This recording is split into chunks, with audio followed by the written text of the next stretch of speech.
નમસ્તે સ્ટુડન્ટ્સ. આજે આપણે પ્રકરણ 4 નો ટોપિક નંબર 4.5 બાયોસાવરનો નિયમ એ કરવા જઈ રહ્યા છીએ. આ જે ટોપિક છે એના પરથી બાયોસાવરના નિયમના ઉપયોગોમાં બીજા 4 પેટા ટોપિક છે. એમાં તાર વડે ઉદ્ભવતું ક્ષેત્ર, વિદ્યુત પ્રવાહ આધારિત રિંગ વડે ઉદ્ભવતું ક્ષેત્ર, સોલેનોઇડ અને ટોરોઇડ. આ જેટલું આજથી આપણે જે શરૂ કરીએ છીએ એની અગત્યતા પરીક્ષાની દ્રષ્ટિએ અને જે નીટ કે જેઈની પરીક્ષામાં અઘરા એમસીક્યુ જે પૂછાય છે એ સોલ્વ કરવા માટે ખૂબ અગત્યના છે. તો એનું જે બેઝિક છે એ છે બાયોસાવરનો નિયમ. તો આપણે એની આજે ચર્ચા કરવાના છીએ. તો તમે ટાઇટલ આપો, વિદ્યુત પ્રવાહ ખંડ. આને આપણે ઇંગ્લિશમાં કહેશું કરંટ એલિમેન્ટ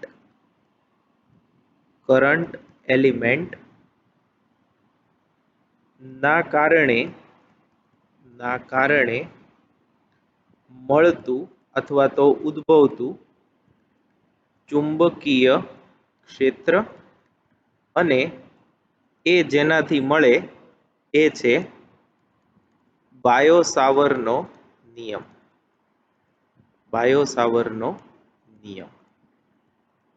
તો આ આજનો આપણો ટોપિક છે કે જેની આપણે વિસ્તૃત ચર્ચા કરવાના છીએ.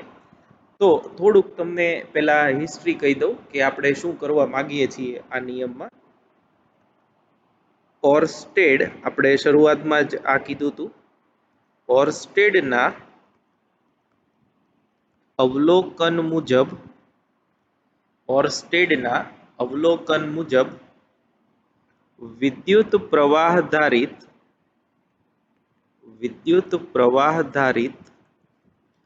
તાર પોતાની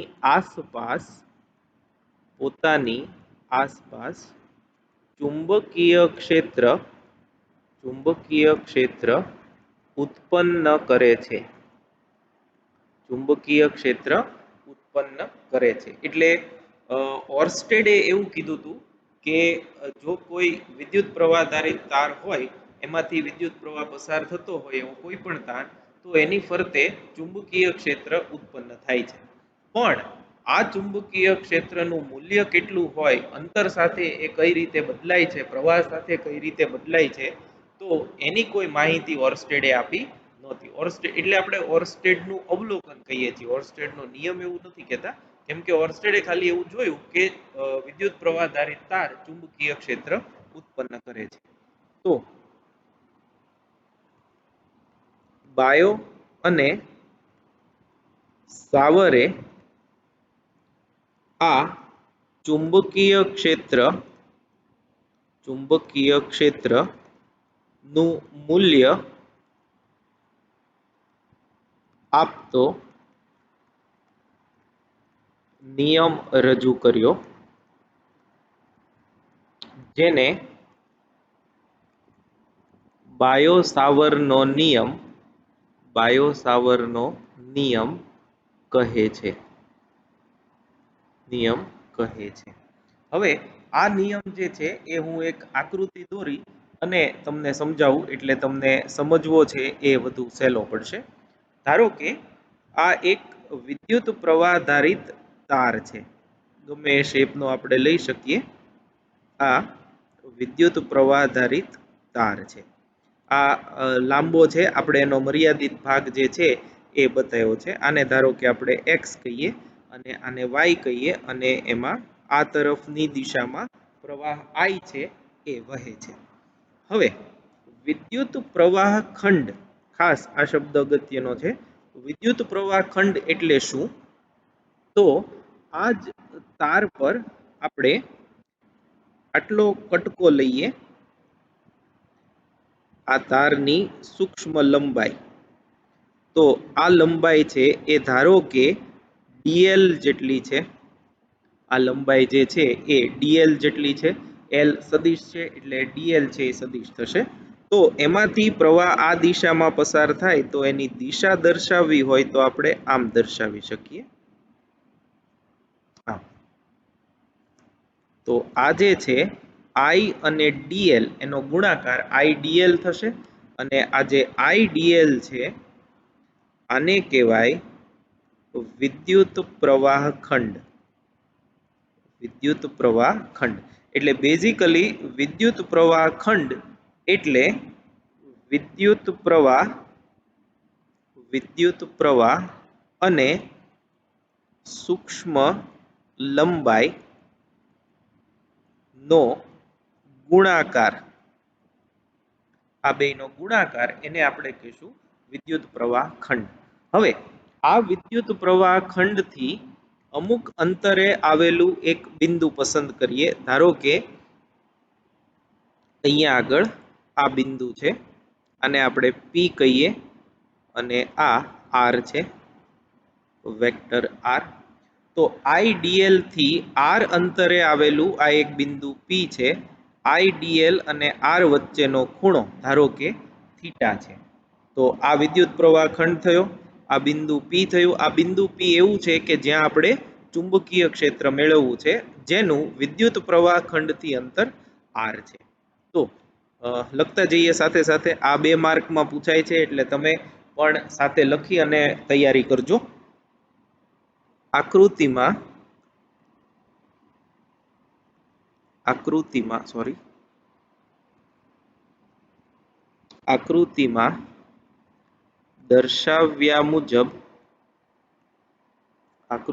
દર્શાવ્યા મુજબ ધારો કે IDL જેટલા વિદ્યુત પ્રવાહ ખંડથી R અંતરે આવેલા P બિંદુ પાસે ચુંબકીય ક્ષેત્ર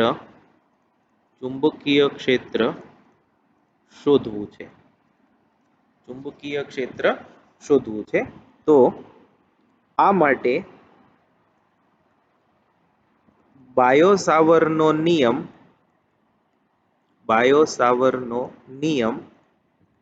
નીચે મુજબ છે. તો હવે આપણે એ નિયમ જોઈએ. બાયો-સાવરનો નિયમ શું છે એ. IDL જેટલા અલગ પેનથી લખું એટલે થોડો હાઇલાઇટ કરી શકાય. બાયો-સાવરનો નિયમ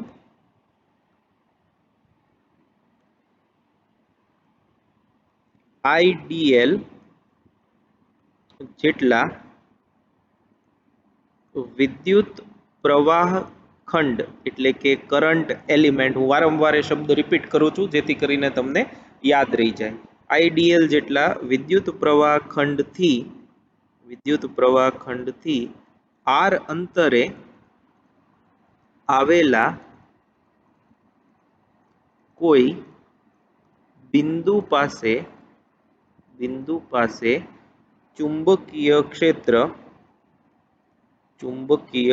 ક્ષેત્ર એને આપણે કહેશું DB વેક્ટર બરાબર DB ચલે છે IDL cross R vector divided by R cube, અથવા તો DB ચલે છે IDL cross R cap divided by R square. આ બે એકનું એક જ છે. તમે જાણો છો R કેપની બદલે સદિશ R ના છેદમાં R લખીએ તો અહીંયા R ક્યુબ થઈ જાય. તો ચુંબકીય ક્ષેત્ર વડે આપી શકાય છે. આ જે છે આ સૂત્ર જ આમ તો DB ચલે છે IDL cross R cap upon R square, એ જ બાયો સાવરનો નિયમ છે, આપી શકાય છે.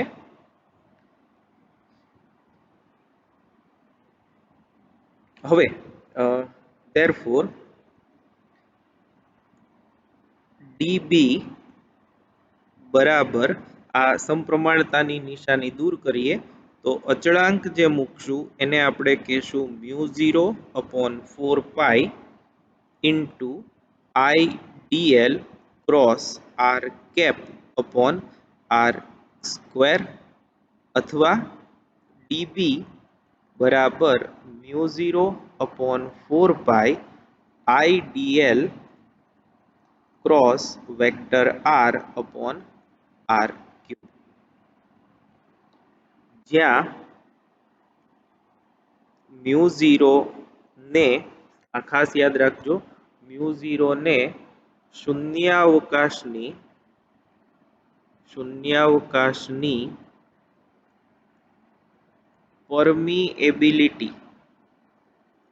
પરમિએબિલિટી કહે છે, જેનું મૂલ્ય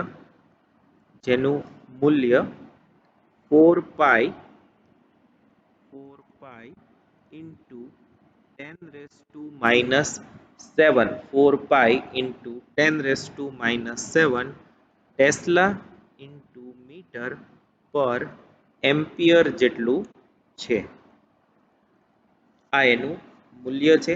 therefore μ0 upon 4 પાઈ બરાબર 10⁻⁷ ટેસ્લા ઇન્ટુ મીટર પર એમ્પિયર થાય. એટલે જેમ આપણે વિદ્યુત શાસ્ત્રમાં કુલંબનો નિયમ ભણી ચૂક્યા છીએ, એ જ રીતે ચુંબકીય શાસ્ત્રમાં બાયો સાવરનો નિયમ છે. આ પણ ખાસ યાદ રાખજો કે અહીંયા આર સ્ક્વેર છે, એટલે આપણે આના પરથી આમ લખી શકીએ કે બાયો સાવરનો નિયમ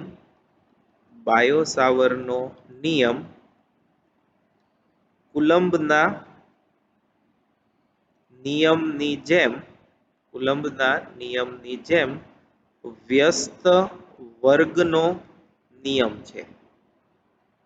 વ્યસ્ત વર્ગનો નિયમ છે. અને હવે તમે જાણો છો કે વ્યસ્ત વર્ગનો નિયમ કોને કહેવાય? એવો નિયમ કે જેમાં અંતરના વર્ગના વ્યસ્ત પ્રમાણમાં બદલાવ થતો હોય એવા તમામ નિયમોને વ્યસ્ત વર્ગનો નિયમ કહેવાય. કુલંબના નિયમમાં આપણે એવું જોયું હતું કે જે બળ છે બે વિદ્યુત ભારો વચ્ચેનું, એ અંતરના વર્ગના વ્યસ્ત પ્રમાણમાં હોય છે. એવી જ રીતે બાયો સાવરના નિયમમાં જે ચુંબકીય ક્ષેત્ર છે એ અંતરના વર્ગના વ્યસ્ત પ્રમાણમાં ઘટે છે. તો આ જે છે એ બાયો સાવરનો નિયમ છે કે જે આઈડીએલ જેટલા વિદ્યુત પ્રવાહ ખંડથી આર અંતરે આવેલા બિંદુએ ચુંબકીય ક્ષેત્ર આપે છે.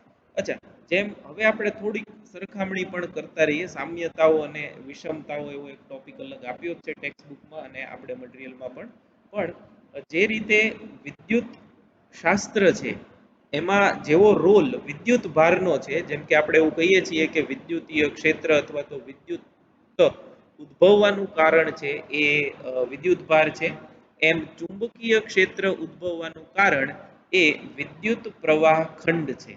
જેવું કાર્ય, ફરીથી કહું છું, વિદ્યુત શાસ્ત્રમાં વિદ્યુત ભારનું છે, એવું કાર્ય ચુંબકીય શાસ્ત્રમાં વિદ્યુત પ્રવાહ ખંડ આઈડીએલ જેટલું છે. આઈડીએલ જે છે એ વિદ્યુત ચુંબકીય ક્ષેત્ર ઉત્પન્ન કરે છે, અને આ ચુંબકીય ક્ષેત્ર શોધવા માટે બાયો સાવરનો નિયમ વપરાય. જેમ વિદ્યુત ભારો વચ્ચેનું બળ શોધવા કુલંબનો નિયમ વપરાય છે, બરાબર એ જ રીતે બંને નિયમો, કુલંબનો નિયમ અને બાયો સાવરનો નિયમ, એ વ્યસ્ત વર્ગના નિયમો છે. હવે ખૂબ જ અગત્યની કહી શકાય એવી એક બાબતની આપણે ચર્ચા કરી લઈએ, અને એ છે બાયો સાવરના નિયમની મળતા ચુંબકીય ક્ષેત્રની દિશા. તો હવે આપણે અહીંયા પી બિંદુ પાસે ચુંબકીય ક્ષેત્રની દિશા કેમ નક્કી કરવી એ જોઈ લઈએ. તો અહીંયા હું લખું છું, પી બિંદુ પાસે ચુંબકીય ક્ષેત્રની દિશા dl એટલે કે idl, ખાલી dl લખો તોય વાંધો નહીં, અને r વેક્ટર થી બનતા સમતલને લંબ idl થી r તરફ સ્ક્રૂ ફેરવતા સ્ક્રૂ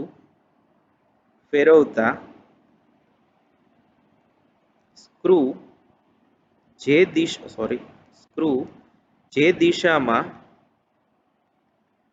દિશામાં આગળ વધે તે દિશામાં હોય છે. એટલે ટૂંકમાં કહીએ તો આ ક્રોસ ગુણાકાર થયો.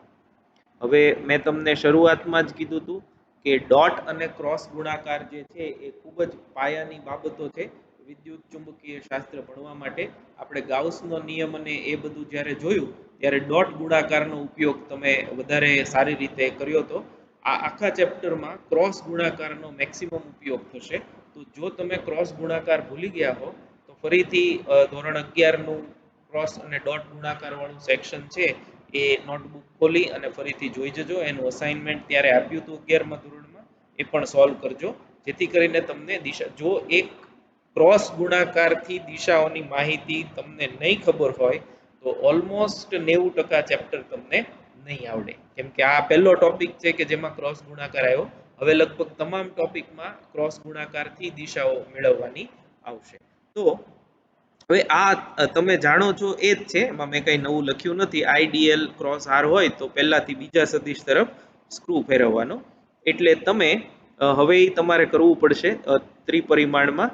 તમે જુઓ આઈડીએલ છે એની દિશા આમ છે અને આર ની દિશા છે એ આમ છે. એટલે આઈડીએલ સ્પર્શક આપણે લઈએ તો એ સ્પર્શક આમ થયો. તો આ જે છે એ આઈડીએલ ની દિશા થઈ અને આ જે છે એ આર ની દિશા, બંને વચ્ચેનો ખૂણો. તો આઈડીએલ થી આર તરફ તમે આમ સ્ક્રૂ ફેરવો, આઈડીએલ અને આર, એનાથી રચાતું સમતલ એટલે આ આખું સમતલ, આ આઈડીએલ અને આર થી રચાતું સમતલ થયું. આ જે ગ્રીન કલરનું જુઓ છો એટલે તમારી જે સ્ક્રીન છે એ સ્ક્રીન એ આઈડીએલ અને આર થી રચાતું સમતલ થયું. એટલે આ સમતલને લંબ રૂપે, એટલે ક્યાં તો આમાંથી બહાર આવતી દિશામાં હોય અથવા તો અંદર જતી દિશામાં હોય. બહાર કે અંદર એ આઈડીએલ અને આર ના ક્રોસ ગુણાકારથી ખબર પડશે. તો તમે આઈડીએલ થી આર તરફ આમ સ્ક્રૂ ફેરવો તો એ સ્ક્રૂ જે છે એ પી પાસે અંદર જશે. એટલે અંદર જતી દિશાનું સૂચન કરવા માટે આપણે અહીંયા ક્રોસ એવું કરશું. તમે ટેક્સ્ટ બુકમાં જોઈ શકો છો. આ અંદર જતી દિશામાં તમારે લખવાનું એવી રીતે કે પુસ્તકના પાનાને લંબ અને અંદર જતી દિશામાં. બરાબર? ફરીથી જુઓ, આઈડીએલ ક્રોસ આર ની દિશા એ કેવી રીતે નક્કી કરવાની? તો કે આઈડીએલ થી આર તરફ સ્ક્રૂને ફેરવવાનો, અથવા તો આઈડીએલ તરફ જમણા હાથની આંગળીઓ રાખી એ આંગળીઓને આર તરફ ફેરવતા અંગૂઠો જે દિશામાં આગળ વધે એ દિશામાં. તો આઈડીએલ થી આર તરફ તમે જો અંગૂઠો આંગળીઓ વાળો અથવા તો સ્ક્રૂ ફેરવો તો એ સ્ક્રૂ જે છે એ આમ ફરશે અને એ અંદર જશે. તો અંદર જતી દિશા માટે આ ક્રોસ જે છે એ આપણે નક્કી કર્યો છે. એટલે ચુંબકીય ક્ષેત્રનું મૂલ્ય છે એ આનાથી મળશે અને દિશા જે છે એ જમણા હાથના સ્ક્રૂના નિયમ પરથી, એટલે કે આઈડીએલ અને આર થી રચાતા સમતલને લંબ આઈડીએલ થી આર તરફ સ્ક્રૂ ફેરવતા સ્ક્રૂ જે દિશામાં આગળ વધે એ દિશા તરફ. હવે આપણે આ સમીકરણ પરથી એનું મૂલ્ય જોઈ લઈએ. તો બાયો-સાવરના નિયમ પરથી dB બરાબર IDL cross R upon R cube. Therefore dB નું મૂલ્ય mod of dB બરાબર IDL R sin theta, કેમ કે A ક્રોસ B બરાબર AB sin theta આપણે ભણી ગયા છીએ. अपॉन आर क्यूब એટલે કે I dl sin theta upon R square. આ ખાસ યાદ રાખજો, આ જે છે જ્યાં થીટા આઈડીએલ અને આર વચ્ચેનો ખૂણો છે, જે બાયો સાવરના નિયમ પરથી મળતા ચુંબકીય ક્ષેત્રનું મૂલ્ય છે। આમ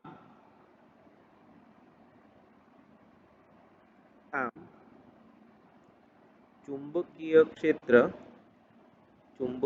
ક્ષેત્ર આઈડીએલ આર અને થીટા એટલે કે આઈડીએલ અને આર વચ્ચેનો ખૂણો થીટા પર આધાર રાખે છે।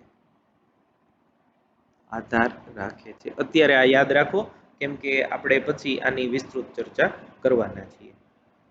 અને છેલ્લો અને અગત્યનો પોઈન્ટ, સમગ્ર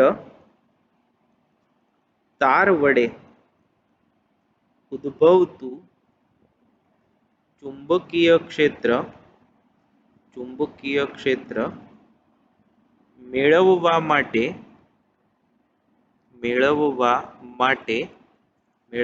માટે ઉપરોક્ત જેટલા આપણે જોયા છે મૂલ્ય કે ડીબી, ઉપરોક્ત સમીકરણનું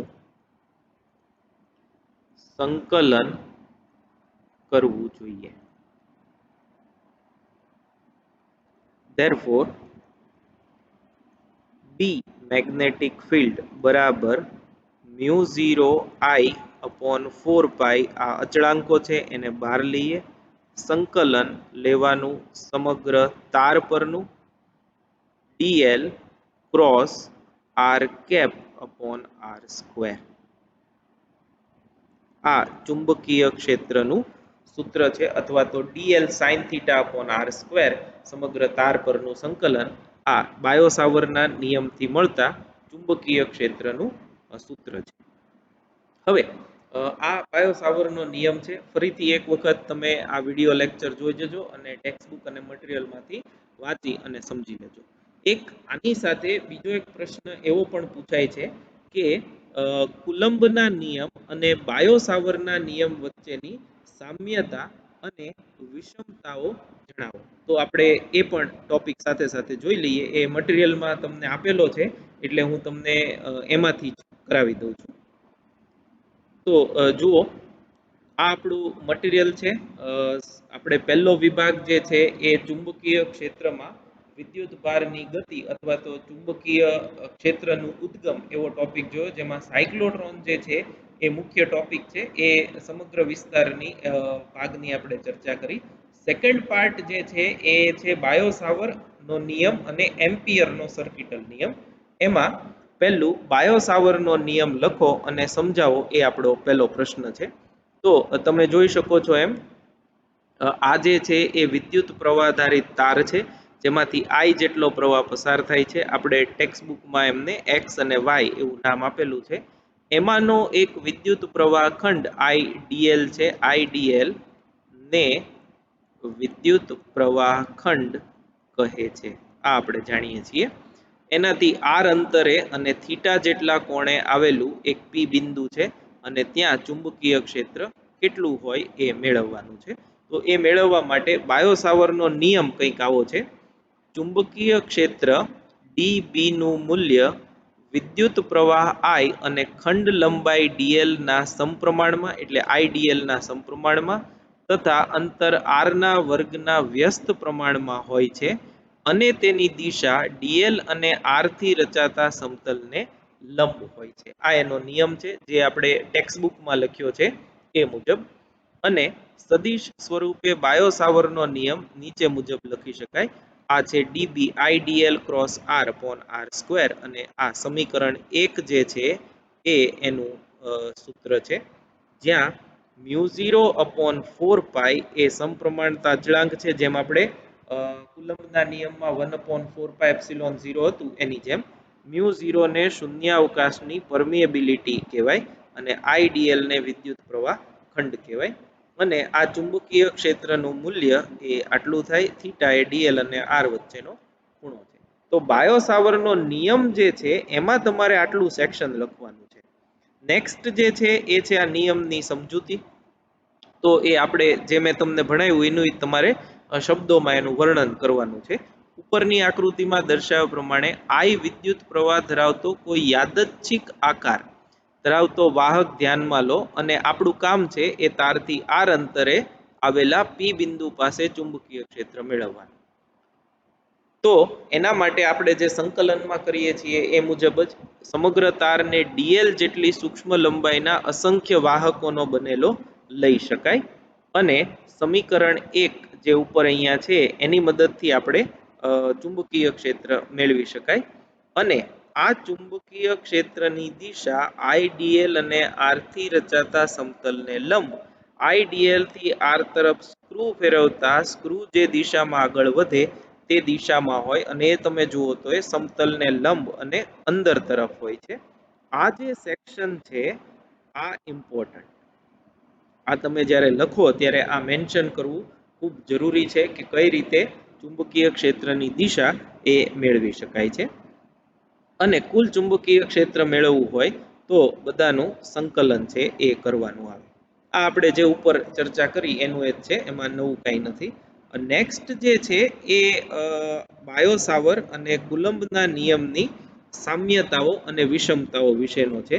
આ તમને 2 માર્કમાં પૂછી શકે. 2 marks question for board examination important. કેટલીક સામ્યતાઓ અને વિષમતાઓ એ આપણે 1 બાય 1 જોઈ લઈએ.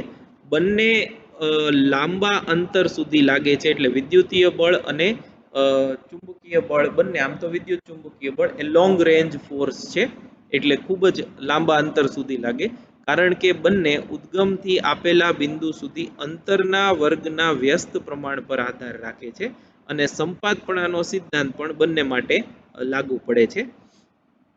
જો આ ખાસ અગત્યનું છે, જે રીતે સ્થિત વિદ્યુત ક્ષેત્ર તેના ઉદ્ગમના રેખીય સમપ્રમાણમાં છે તે જ રીતે ચુંબકીય ક્ષેત્ર તેના ઉદ્ગમ આઈડીએલ ના રેખીય સમપ્રમાણમાં છે. સેકન્ડ, સ્થિત વિદ્યુત ક્ષેત્ર અદિશ ઉદ્ગમ એટલે કે વિદ્યુતભાર વડે ઉદ્ભવે છે, જ્યારે ચુંબકીય ક્ષેત્ર છે એ સદિશ ઉદ્ગમ એટલે કે આઈડીએલ વડે ઉદ્ભવે છે. એટલે ઉદ્ગમ છે એ માં વિષમતા છે, પેલામાં અદિશ ઉદ્ગમ છે, આમાં સદિશ ઉદ્ગમ છે. સ્થિત વિદ્યુત ક્ષેત્ર ઉદ્ગમ અને અવકાશમાં રહેલા બિંદુને જોડતા સ્થાનાંતર સદિશની દિશામાં હોય છે, જ્યારે ચુંબકીય ક્ષેત્ર એ આર અને વિદ્યુત પ્રવાહ ખંડને સમાવતા સમતલને લંબ રૂપે હોય છે. આ ક્રોસ ગુણાકારના કારણે આ થાય છે. બાયો સાવરનો નિયમ ખૂણા પર આધારિત છે, જે સ્થિત વિદ્યુત શાસ્ત્રના કિસ્સામાં નથી હોતું. અને મુક્ત અવકાશની પરમિટિવિટી અને પરમેબિલિટી અને પ્રકાશની ઝડપ c વચ્ચેનો સંબંધ નીચે મુજબ છે. એપ્સિલોન 0 અને મ્યુ 0 નો જો આપણે ગુણાકાર કરીએ, 4 પાઈ થી ગુણી અને ભાગી નાખીએ તો 4 પાઈ એપ્સિલોન 0 અને મ્યુ 0 અપોન 4 પાઈ મળે. આ આપણે જાણીએ છીએ 1 અપોન k છે, 9 into 10⁻⁹ 10⁻⁷. તો આ 1 અપોન c સ્ક્વેર મળશે, જ્યાં c 3 into 10⁸ તમે જાણો છો. એટલે આના પરથી આપણે એવું લખી શકીએ કે c બરાબર 1 અપોન √μ0 into એપ્સિલોન 0. આ ફરીથી આપણે વિદ્યુત ચુંબકીય તરંગોનો જ્યારે અભ્યાસ કરીશું ત્યારે આની વધારે ચર્ચા કરશું. અત્યારે ખાલી એટલું યાદ રાખો કે c એ μ0 અને એપ્સિલોન 0 ના સ્વરૂપમાં આ સમીકરણ જે અહીંયા લખ્યું છે બોક્સમાં એ મુજબ દર્શાવી શકાય. તો આ એક ટોપિક એવો છે કે જે આગળના તમામ ટોપિક સમજવા માટે ખૂબ અગત્યનો છે, અને એ જો તમને આવડશે તો અને તો જ નેક્સ્ટ જે 3-4 ટોપિક છે એ તમે સમજી શકશો. તો અગેઇન તમને રિક્વેસ્ટ છે કે જેટલું આજે કરાયું એ ફરીથી એક વખત વિડીયો લેક્ચર 2-3 વખત જોઈ નેક્સ્ટ લેક્ચર આપણે બુધવારે કરાવીએ ત્યાં સુધીમાં તમે જોઈ જજો. Thank you very much.